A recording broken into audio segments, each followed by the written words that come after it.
এই পৃথিবীতে আল্লাহর পরে মায়ের চাইতে দরদি আর এই পৃথিবীতে কেউ নাই। এই পৃথিবীতে মার মায়াটা আলাদা সন্তানের জন্য। দেখবেন আজকে যদি আপনি না খান, সবাই বলতে পারবে এ যখন খায় না এটা তার বিষয়, কিন্তু মা এই কথা বলতে পারবে না। মা তখন বলবে ছেলে যতক্ষণ পর্যন্ত মুখের মধ্যে খানার লুকমা নিবে না, ততক্ষণ পর্যন্ত একটা মুহূর্তের জন্য মুখের মধ্যে আমি খানা দিব না। কেন? বিনা আমার সন্তান খায় না, এই জন্য আমি খাই না।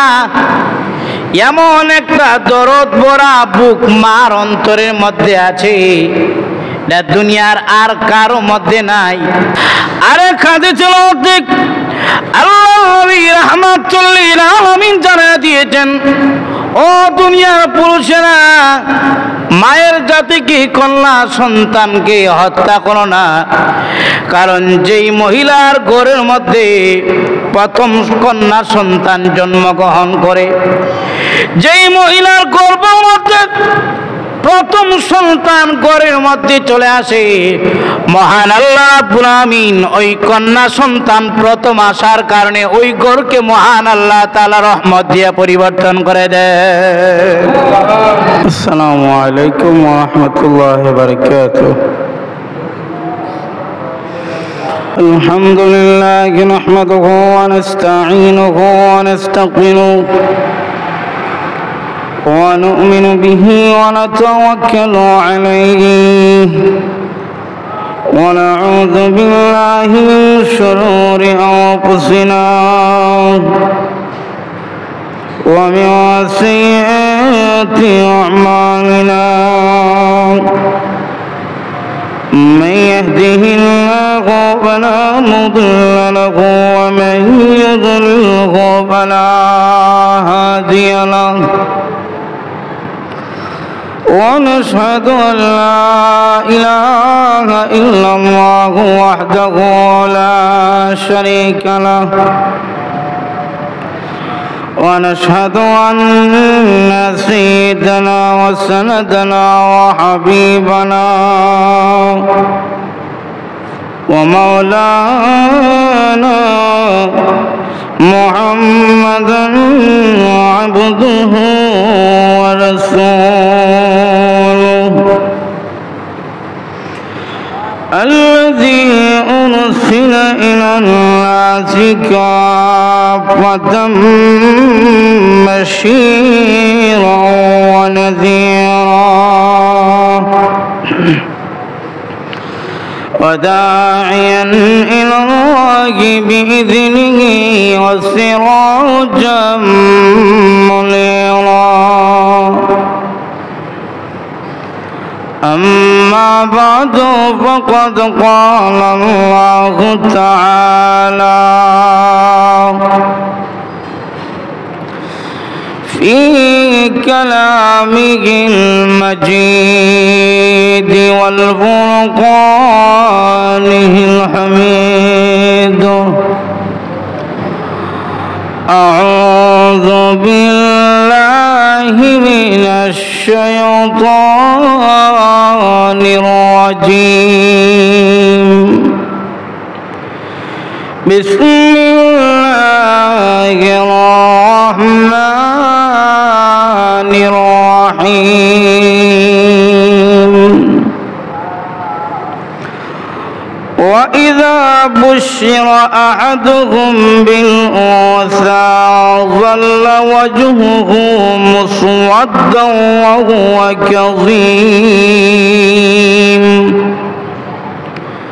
صدق الله العظيم. اللهم صل على سيدنا مولانا محمد وعلى آله وأصحابه وسلم. اللهم صل على سيدنا ومولانا محمد وعلى آله وأصحابه وسلم. الحمد لله. মহান আল্লাহ পাকের দরবারে অগণিত শুকর যে আল্লাহ অত্যন্ত দয়া মায়া করে আজকের এই পবিত্র জুমার দিনে এই মুহররম মাসের প্রথম তারিখে আল্লাহ রাব্বুল আলামিন আমাদেরকে আল্লাহর ঘর মসজিদের মধ্যে পবিত্র জুমার নামাজ পড়ার জন্য হাজির হওয়ার তৌফিক দান করেছেন। এজন্য দিল খুলে প্রাণ ভরে মহান আল্লাহ তাআলার শুকর আদায় করছি। সবাই পড়ি আলহামদুলিল্লাহ।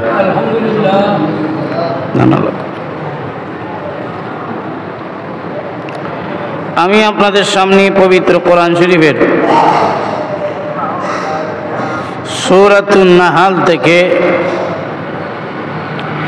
একখানা আয়াতে কারিমা আপনাদের সামনেই তেলাওয়াত করেছি।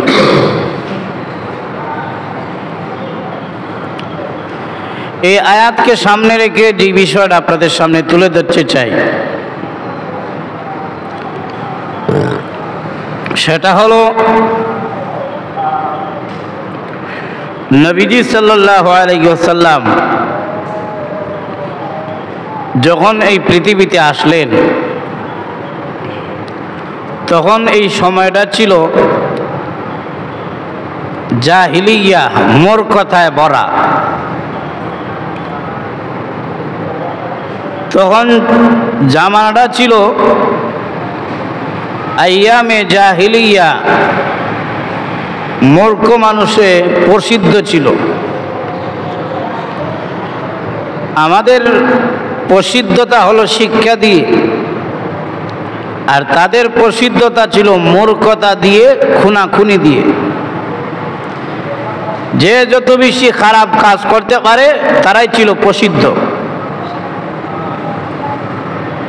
যে বেশি খুনাখুনি করতে পারে, যে বেশি ধর্ষণ করতে পারে, যে বেশি গালিগালাজ করতে পারে, যে বেশি প্রতিশোধ নিতে পারে, এমন একটা যুগের নাম ছিল আইয়ামে জাহিলিয়া, মূর্খতার যুগ। ওই যুগে আবু জাহেল ছিল, আবু লাহাব ছিল, উতবা ছিল, ওলীদ ইবনে মুগীরা ছিল।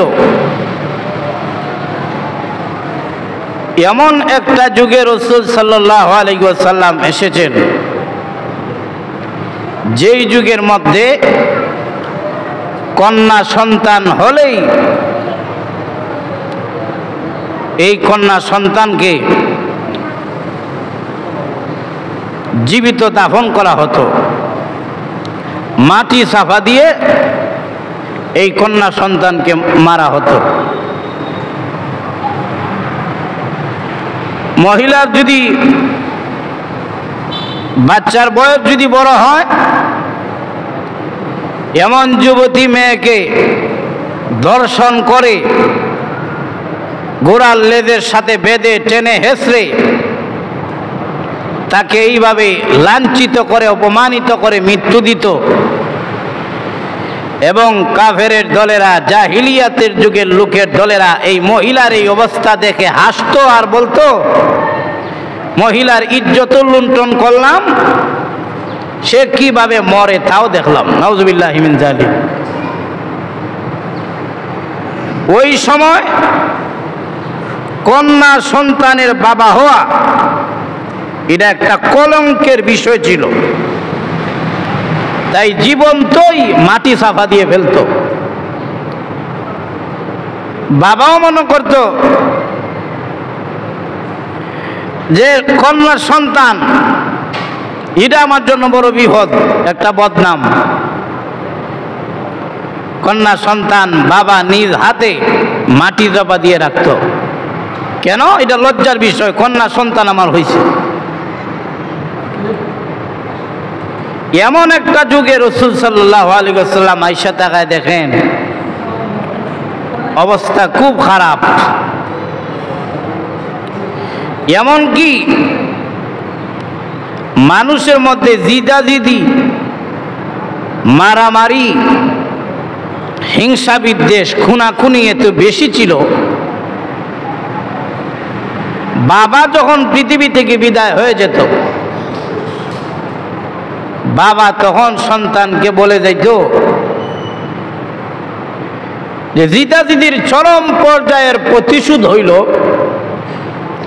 ওই যুগে মারামারির চরম পর্যায়ের প্রতিশোধ হইল মাথাটারে কাটিয়া,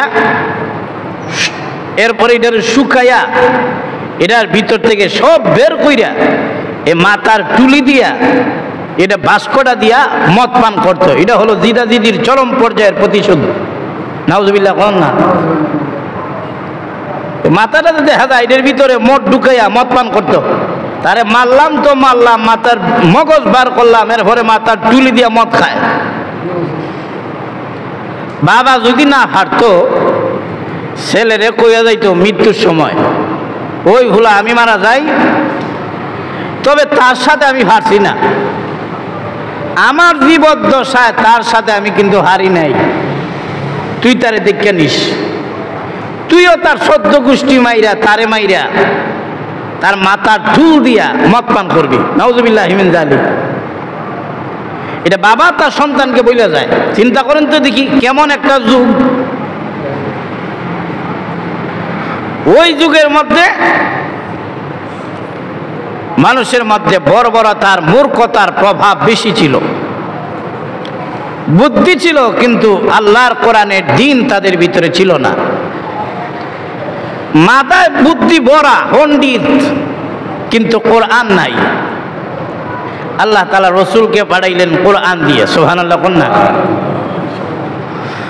هو الذي أرسل رسوله بالهدى ودين الحق ليظهره على الدين كله। আল্লাহ তাআলা রসুলকে হেদায়েত দিলেন, কোরআন দিলেন, রসুল নিজেও আসলেন। এই অবস্থা রসুল যখন দেখলেন, রসুল কোরআনের তালিম দিতে লাগলেন, বুঝাইতে লাগলেন তাদেরকে। একদল ছিল যে কন্যা সন্তান হইলেই তারা কি করে ফেলতো, জিন্দা একেবারে জিন্দা দিয়ে দিত, কোনো কাফন টাফন ছাড়া জিন্দাই মাটি সাপ কন্যা সন্তান। চিন্তা করেন। আর অথচ আমাদের ভিতরে ফুলার চাইতে দেখবেন বাপ মার মায়াটা মেয়ের প্রতি বেশি থাকে। আপনারা দি নীরব, আমার কথা বুঝেন না? ফুলার চাইতো মেয়ের প্রতি মা বাবার মায়াটা কম থাকে না বেশি থাকে? বেশি থাকে। আর তারা মেয়ের এই জিন্দা দিয়ে দিত মাটির নিচে। আর যদি কন্যা সন্তান হইতো, মুখ বেজার, কি হইল রে আমার মাই হয়ে গেছে গা, এটা বড় কলঙ্কের, মুখটা কালো হয়ে যেত। এই কথাটাই আল্লাহ তাআলা কোরআনে বলছেন, ওয়া ইযা বুশিরা আহাদুহুম বিল উনসা যান্না ওয়াজহুহু মুসওয়াদ্দা ওয়া হুয়া কাযীম। তাদের কাউকে যখন কন্যা সন্তানের সুসংবাদ দেওয়া হইতো, চেহারাটা কালো হয়ে যেত। মনে হয় না আজকে আপনার সন্তান হয়েছে, সন্তান তো হয়েছে গোপন এক ঘরের মধ্যে, আপনি তো জানেন না কোন সন্তান, ছেলে না মেয়ে। এই সময় যখন আইয়া কানের মধ্যে হইতো তোমার মেয়ে হইছে, মূর্খতার যুগের মানুষ নিজের লজ্জাবোধ মনে করতো, কইতো এটা আমার কলঙ্ক হইছে। নাউজুবিল্লাহ কন্যা। ওই আইয়ামে জাহিলিয়াতের যুগের কিছু উত্তরসূরি এখনো আছে, মেয়ে সন্তান হইলে বেজার হয়। ইয়া আল্লাহ, আছে কিনা নাই কোন? আইয়ামে জাহিলিয়াতে যেমন বর্বর মানুষ ছিল, কাফের ছিল, এখন মুসলমান নামে কাফের না হইল তাদের উত্তরসূরি কিন্তু মুসলমানের মধ্যে আছে, মেয়ে সন্তান হইলে বেজার হয়। রসুল এই অবস্থা দেখে তখন রসুল বললেন, না, মেয়ে সন্তানকে তুমি জবাই করো না, কারণ তুমিও তো মেয়ের ঘরেই হইছ। সুবহানাল্লাহ কন্যা। অল্প কথায় কত বড় বুঝায় দিলেন। তুমি যে মেয়েকে জবাই করতেছ, জিন্দা মাটি চাপা দিয়ে দিতেছ, তুমি যার ঘরে হইছে উনিও তো একজন মেয়ে। রসুল জানা দিলেন মেয়েদেরকে হত্যা করবা না, মেয়েরা হলো মায়ের জাতি। কিসের জাতি? মায়ের জাতি। সুবহানাল্লাহ, কিছু কর না আপনারা। মেয়েরা হলো কার জাতি? মায়ের জাতি। দুনিয়ার সবার মায়া যদি এক জায়গায় না জমা করেন, বলুন তো দেখি মার মায়ার মতো হবে? কারে হত্যা করে? আল্লাহ নবী রাহমাতুল লিল আলামিন জানায়া দিলেন, এই বর্বরে জাহিলিয়াতের লোকেরা ছোট্ট ছোট্ট বাচ্চাদেরকে নিজ হাত দিয়ে তোমরা মাটি চাপা দিয়ে হত্যা করো না, মেয়েদেরকে তোমরা হত্যা করো না, মেয়েদেরকে তোমরা মাটি চাপা দিও না, কারণ মেয়েরা হলো মার জাতি, আর মায়ের পায়ের নিচে সন্তানের জন্য আল্লাহ বেহেশত রেখেছে। হঠাৎ যখন রাসূল এমন বড় বড় জাহিলিয়াতের যুগের মধ্যে, মূর্খতাপূর্ণ পাপে পরিপূর্ণ যুগের মধ্যে যখন রাসূল এই ঘোষণা দিলেন মেয়েরা মায়ের জাতি, একটা আলোড়ন সৃষ্টি হয়ে গেছে। হঠাৎ বাড়ি মেরে দিছে রাসূল আয়া তাদের মাথার মধ্যে। সব যদি এক কাজের মধ্যে থাকে, একজন যদি মাঝখানে একটা ভালো কথা কয়ালায়, দেখবেন সবাই ওই দিকে মুখাপেক্ষী হয়ে যায়। সবাই যখন কন্যা সন্তান হয়, জীবিত ওই কন্যা সন্তানকে মাটি চাপা দিয়ে দেয়। এমন সময় রাসূল যখন এসে বললেন মেয়েদেরকে হত্যা করো না, মেয়েরা হলো মায়ের জাতি, এমনিতেই অটোমেটিক মহান আল্লাহ তাআলা পুরুষদের মগজকে আল্লাহ তাআলা খুলে দিয়েছে। তারাও চিন্তা করে ঠিকই তো, মেয়েরা তো মায়ের জাতি, যাকে হত্যা করব এরার পেট থেকে আগামী ভবিষ্যৎ প্রজন্ম জন্মগ্রহণ করবে, আর আমিও যে আইলাম একজন নারী, একজন মহিলার পেট থেকে আইছি, সুতরাং মায়ের জাতি হিসাবে অবশ্যই মাকে সম্মান করা উচিত কি উচিত কিনা? উচিত। ধীরে ধীরে এই অবহেলিত জাতি, ওই পাপাচার পূর্ণ জাতি ধীরে ধীরে নবীজির এই ঘোষণা শোনার পরে ধীরে ধীরে তারা বুঝতে পারলো আসলে কন্যা সন্তান এটা মায়ের জাতি, এটা লজ্জার কোনো বিষয় নয়, মা বাবার জন্য কলঙ্ক নয়, এটা সম্মানের বিষয়। শুধু এই কথা বলছেন না, আরো রাসূল জানা দিয়েছেন, ও পুরুষের দলেরা শুনে রাখো, মায়ের দলেরা শুনে রাখো, কন্যা সন্তান তোমরা হত্যা করো না, সে তো মায়ের জাতি, আর মার সম্মান মহান আল্লাহ তাআলার কাছে আলাদা। এই পৃথিবীতে আল্লাহর পরে মায়ের চাইতে দরদি আর এই পৃথিবীতে কেউ নাই। এই পৃথিবীতে মার মায়াটা আলাদা সন্তানের জন্য।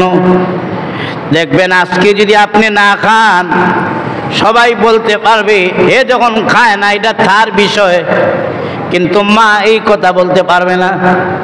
মা তখন বলবে ছেলে যতক্ষণ পর্যন্ত মুখের মধ্যে খানার লুকমা নিবে না, ততক্ষণ পর্যন্ত একটা মুহূর্তের জন্য মুখের মধ্যে আমি খানা দিব না। কেন? বিনা আমার সন্তান খায় না, এই জন্য আমি খাই না। এমন একটা দরদ ভরা বুক মার অন্তরের মধ্যে আছে, এটা দুনিয়ার আর কারো মধ্যে নাই। তাই রাসূল বলেন মায়ের জাত হলো, মহিলা জাত হলো মায়ের জাতি। সুতরাং ও আমার উম্মতেরা, কন্যা সন্তানকে মায়ের জাতকে হত্যা করো না, কারণ মায়ের দোয়া এবং মায়ের সন্তানের প্রতি যে ছায়া এটা অপরিসীম, এটা অনেক বেশি। তাই কন্যা সন্তান তোমরা হত্যা করো না। আরেক হাদিস ছিল আল্লাহ নবী রাহমাতুল লিল আলামিন জানিয়ে দিয়েছেন, ও দুনিয়ার পুরুষেরা, মায়ের জাতিকে কন্যা সন্তানকে হত্যা করো না, কারণ যেই মহিলার ঘরের মধ্যে প্রথম কন্যা সন্তান জন্মগ্রহণ করে, যেই মহিলার গর্ভের মধ্যে প্রথম সন্তান ঘরের মধ্যে চলে আসে, মহান আল্লাহ রাব্বুল আমিন ওই কন্যা সন্তান প্রথম আসার কারণে ওই ঘরকে মহান আল্লাহ তাআলা রহমত দিয়ে পরিবর্তন করে দেয়।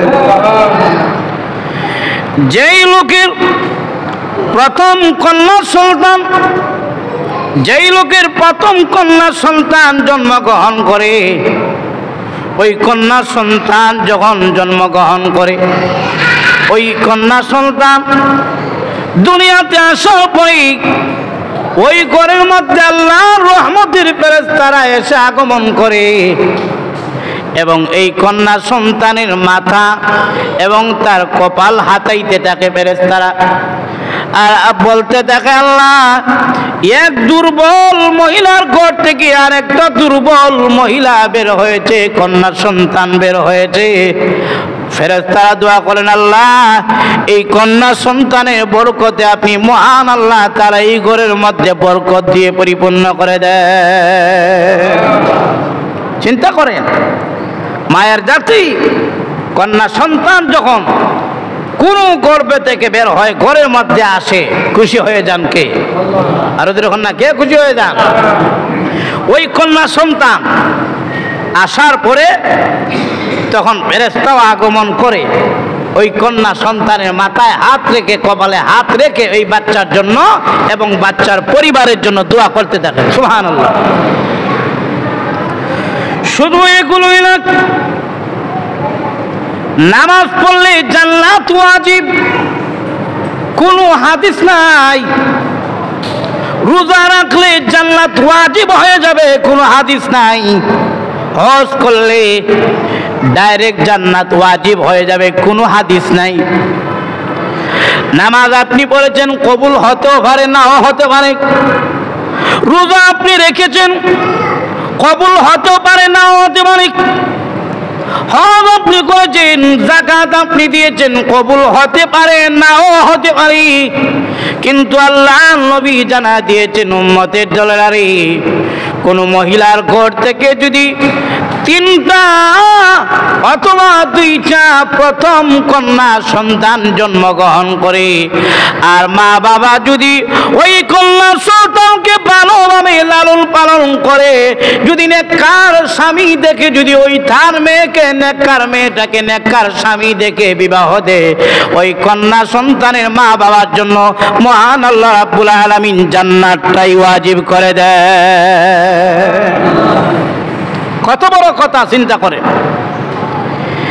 যেই ঘরের মধ্যে প্রথম 3টা 2টা 1টা কন্যা সন্তান জন্মগ্রহণ করে, মা বাবা যদি খুশি হইয়া ওই 3টা অথবা 2টা 1টা কন্যা সন্তানকে ভালোভাবে যদি পড়ালেখা করায়, হর্দা হুশিদার মধ্যে রাখে, নামাজ রোজা করায়, আর ভালো স্বামী রেখে যদি তার মেয়েগুলোকে বিবাহ দিতে পারে, এইভাবে লালন পালন করতে পারলে মা বাবার জন্য জান্নাত ওয়াজিব। আর যখন না সুবহানাল্লাহ। চিন্তা করছেন বিষয়টা? নামাজ পড়লে জান্নাত ওয়াজিব হয়ে যাবে কি এরকম কোনো হাদিসও নেই। রোজা রাখলে ডাইরেক্ট জান্নাত ওয়াজিব এরকম কোনো হাদিসই নেই। হজ করলে ডাইরেক্ট জান্নাত ওয়াজিব, যাকাত দিলে ডাইরেক্ট জান্নাত ওয়াজিব, কোরআন তেলাওয়াত করলে ডাইরেক্ট জান্নাত ওয়াজিব, এরকম কোনো হাদিস নাই। কিন্তু আপনার 3টা মেয়ে সন্তান, প্রথম মেয়ে সন্তানকে যদি ভালো করে লালন পালন করতে পারেন, আল্লাহ রসুল বলেন মা বাবার জন্য জান্নাত ওয়াজিব।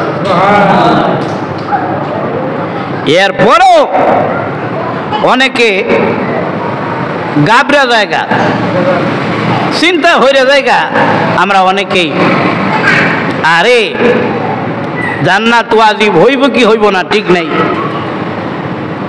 এখন কি করা যায়? এরপরও রসুল দেখেন মেয়েদের পক্ষে কত বড় উকালতি রসুল করছেন, মেয়ের বাপকে কতটা সান্ত্বনা দিয়েছেন। আল্লাহ নবী বলেন, ও মেয়ের বাপ চিন্তা করো না, 2টা 3টা 4টা 5টা তোমার মেয়ে হয়েছে, তুমি চিন্তায় পড়ে গেছো। রসুল বলেন চিন্তা করো না, এগুলো তোমার কোনো ক্ষতির কারণ নয়, এগুলো হলো তোমার আখিরাতের ফসল। রসুল বলেন মেয়ের বাপ, ও মেয়ের বাপেরা চিন্তা করো না, 2টা 3টা 4টা মেয়ে হয়েছে তো কি হয়েছে? রাসূল মেয়ের বাপকে সুসংবাদ দিয়েছেন।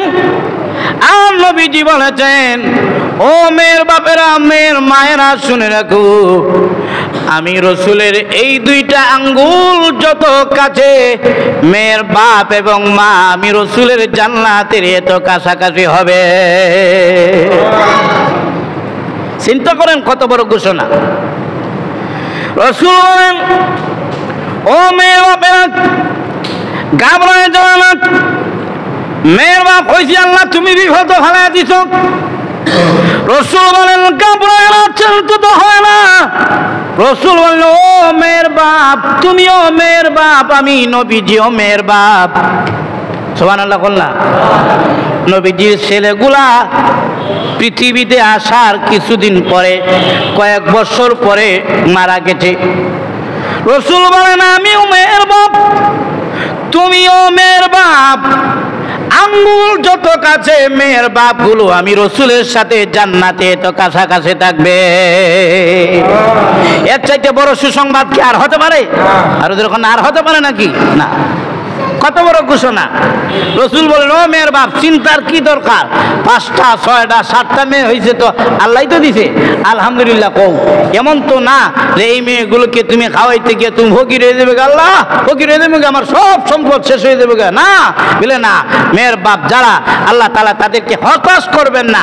কষ্ট করেও যদি এই মেয়েগুলোকে যদি ভালোভাবে লালন পালন করতে পারে আর আল্লাহর উপরে যদি খুশি থাকে, পরকালে রাসূলের কাছাকাছি থাকবে মেয়ের বাপ এবং মা জান্নাতে। এই জন্য আল্লাহ রাব্বুল আলামিন নিষেধ করে দিয়েছেন, নবীজিও নিষেধ করে দিয়েছেন, কন্যা সন্তানকে হত্যা করা যাবে না, এটা রাসূল নিষেধ করে দিয়েছেন। এক সাহাবী, ওনার নাম হলো দাহিয়াতুল কলবি রাদিয়াল্লাহু তাআলা, উনি নবীজির দরবারে আসলেন, আয়াত চোখের পানি ছেড়ে দিয়ে কাঁদতেছেন আর জমিনে গড়াগড়ি করতেছেন। একবার হুশ আছে, আবার চলে যায়, এমন অবস্থা। আল্লাহর নবী বলেন, ও দাহিয়াতুল কলবি, কাঁদো কেন? তোমাকে কি কেউ জোর করে এখানে এনেছি? বলে না আল্লাহর নবী, কেউ আমাকে জোর করে আনে নাই। তাহলে কি তোমার আত্মীয় স্বজনের কথা মনে হয়েছে? বলে না, তাও না। তাহলে কি তোমার এমন পেছনের কোনো ইতিহাস মনে হয়েছে, এই জন্য কান্দ? বিলে না। কান্দ কেন? দাহিয়াতুল কলবি বলেন, ইয়া রাসূলুল্লাহ, ইয়া হাবিবাল্লাহ, গো আল্লাহর নবী, কান্দি জানেননি কেন? কান্নার কারণ হলো, আমার মনে হয় জিন্দেগীর সকল গুনাহ যদি আল্লাহ আমার মাফ করে দেন, আমার জীবনের এমন একটা গুনাহ আছে যেই গুনাহ আল্লাহ মাফ করবেন না। আল্লাহ নবী শ্রমিক রাহমাতুল্লাহ আলাইহি তখন ডেকে ডেকে বলেন, দাহিয়া রে, কান্দিস না, কালিমা পড়ে ফেলেছো, পিছনের যত গুনাহ আছে মহান আল্লাহ তাআলা সব গুনাহরে মাফ করে দিবে। কালিমার বরকতে পিছনের জিন্দেগীর সব গুনাহ কি মাফ করা হয়ে যায়। সাহাবী দাহিয়াতুল কলবি এরপর শুধু কাঁদলেন, ইয়া রাসূলুল্লাহ, ইয়া হাবিবাল্লাহ, আমার মনে হয় আমার এমন একটা গুনাহ যা আল্লাহ মাফ করবেন না। রাসূল বলেন, বলো ঠিক কি গুনাহ আছে তোমার?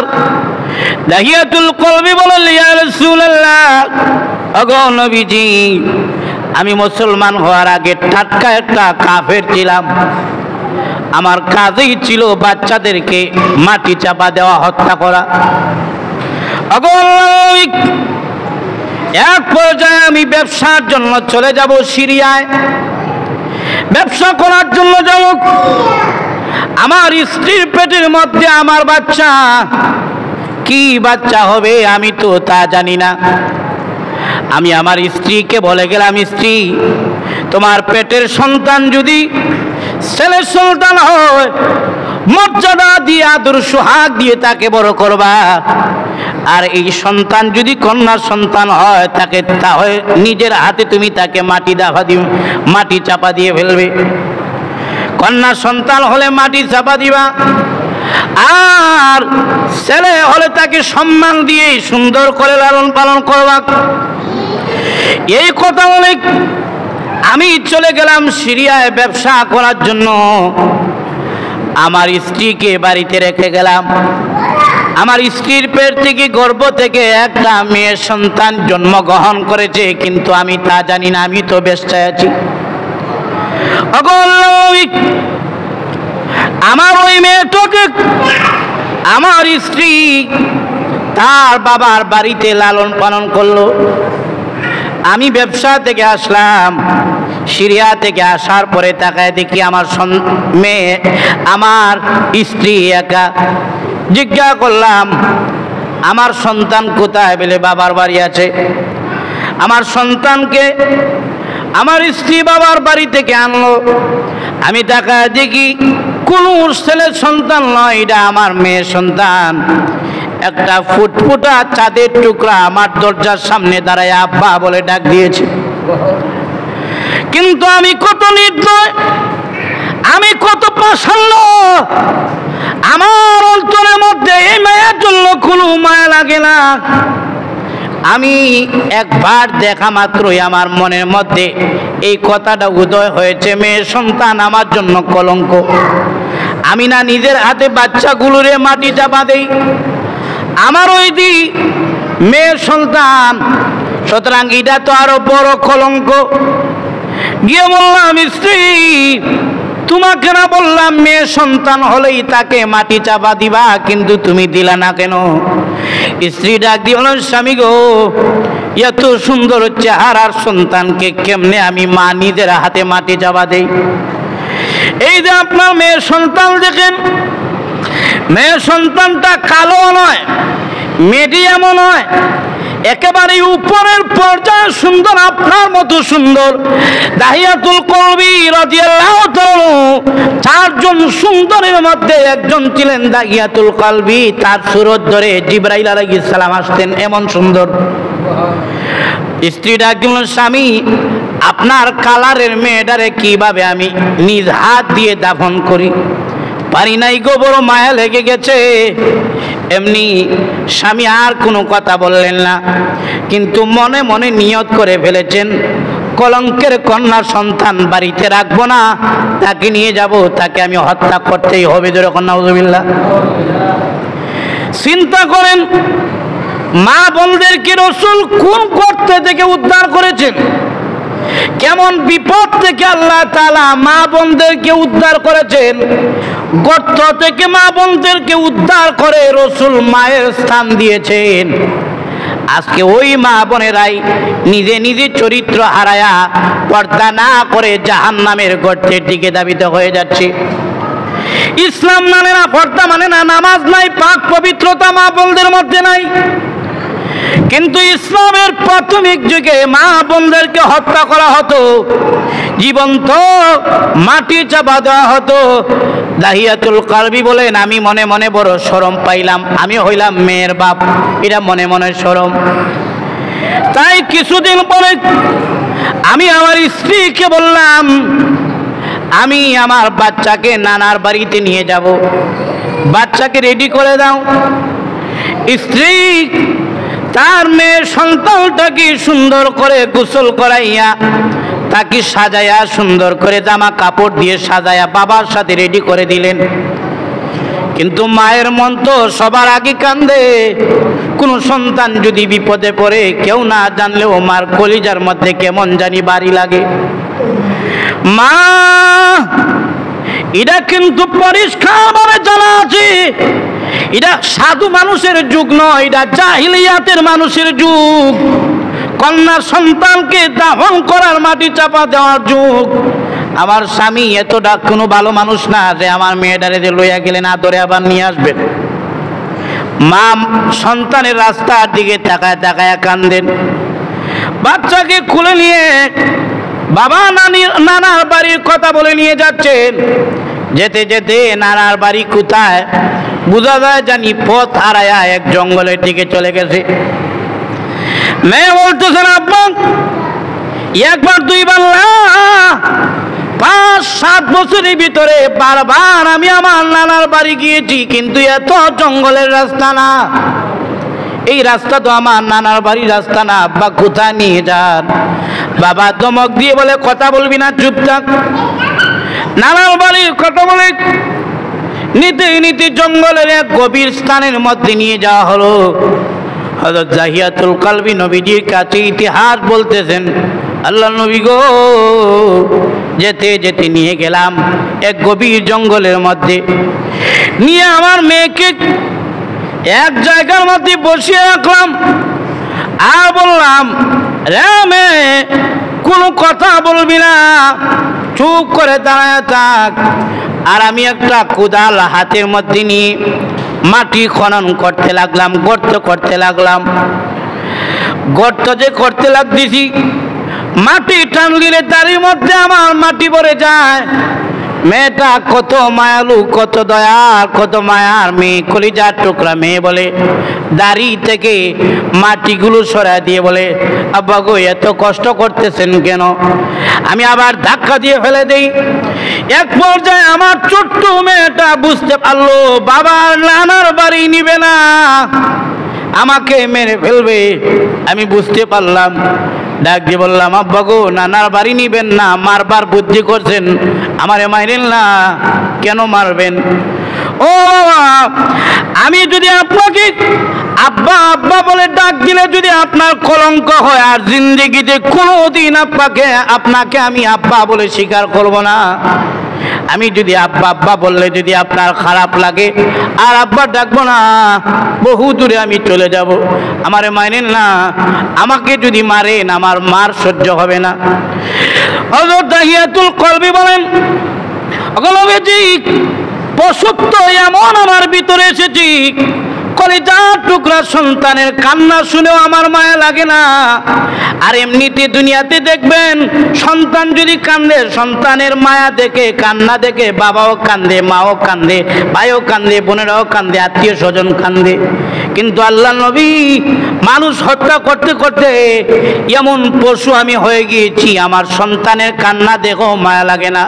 বারবার আমার সন্তান আর্তনাদ করতেছে আর বলতেছে, আব্বা আমারে মাইরেন না, আমারে যদি মারেন গো আপনার কোনো উপকার হবে না, উল্টা আমার মার জীবনটা শেষ হয়ে যাবে। আমি কারো কথা শুনলাম, আমি আমার মেয়ের কথা শুনলাম না, আর কোনো চিন্তা করি নাই। নিজের সন্তানকে আমি টান দিয়ে এইভাবে গর্তের মধ্যে রেখে দিলাম। বাচ্চাটা চোখে পানি ছেড়ে দিয়ে কাঁদতেছে, অসহায়ের মতো দুইটা হাত বাড়ায় দিয়ে বলতেছে, আব্বা আমারে মাইরেন না, আপনার কোনো লাভ হবে না। কেন আমারে মারবেন? আমি তো কোনো গুনাহ করি নাই, ছোট্ট বাচ্চা, আমার কি হবে? এখন যদি আপনি মারেন, আমার কোনো অপরাধে আপনি আমাকে মারবেন? কোনো কথা আমি শুনি নাই, আমার বাচ্চাকে আমি পাথর দিয়ে চাপা দিয়ে ফেললাম। বোঝা যাচ্ছে পাথরের ভিতর থেকে যেন আব্বা আব্বা বলে আসতেছে আওয়াজ, আর বলতেছে, আব্বা আমারে মাইরেন না। আল্লাহর নবী নিজ হাত দিয়ে আমি আমার সন্তানটাকে এইভাবে মাটি চাপা দিয়ে চলে আসলাম। যত দূরই চলে আসি, বাড়ির কাছাকাছি আসলেও এরপরে যেন মনে হয় সন্তানরা আমারে ডাক দিতেছে, আব্বা বলে ডাক দিতেছে। আল্লাহর নবী বাড়িতে আসার পরে আমার স্ত্রীর কাছে কোনো জবাব দিতে পারি না। স্ত্রীর কাছে জবাব দিতে না পারায় আমার অন্তরের ভিতরে অনুশোচনা আসলো, যে বলে যদি কোনো খারাপ কাজ করে থাকি, এর চাইতে বড় খারাপ কাজ জীবনে আমি আর কোনোদিন করি নাই। অপরাধ স্বীকার করার জন্য আপনার দরবারে চলে আসলাম। আল্লাহ নবী, আমি জানতে চাই, সকল গুনাহ যদি আল্লাহ মাফ করেন, আল্লাহ কি আমারই গুনাহ মাফ করবেন? মহান আল্লাহ রাব্বুল আলামিন কোরআনের আয়াত নাযিল করে জানা দিলেন, ও নবীজি, দাহিয়াতুল কলবির জানা দিন, চোখের পানি মুছার জন্য কালেমা পড়েছে, মুসলমান হয়ে গেছে, পিছনে যত অপরাধ করেছে মহান আল্লাহ রাব্বুল আলামিন সকল অপরাধগুলো মাফ করে দিয়েছে।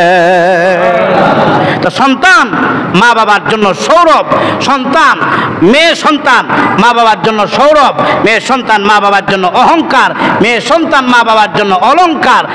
সুতরাং মেয়ে সন্তান হইলে কোনো বেজার হওয়া হই নাই, মন কালা করার দরকার নাই, বরং মেয়ে সন্তানকে ছেলে সন্তানের চাইতে বেশি মানুষ করার চেষ্টা করেন।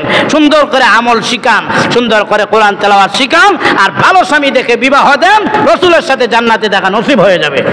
আল্লাহ তাআলা তৌফিক দান করেন। সবাই বলে আমিন। ওয়া আখিরু দাওয়াহুম আলহামদুলিল্লাহি রাব্বিল আলামিন।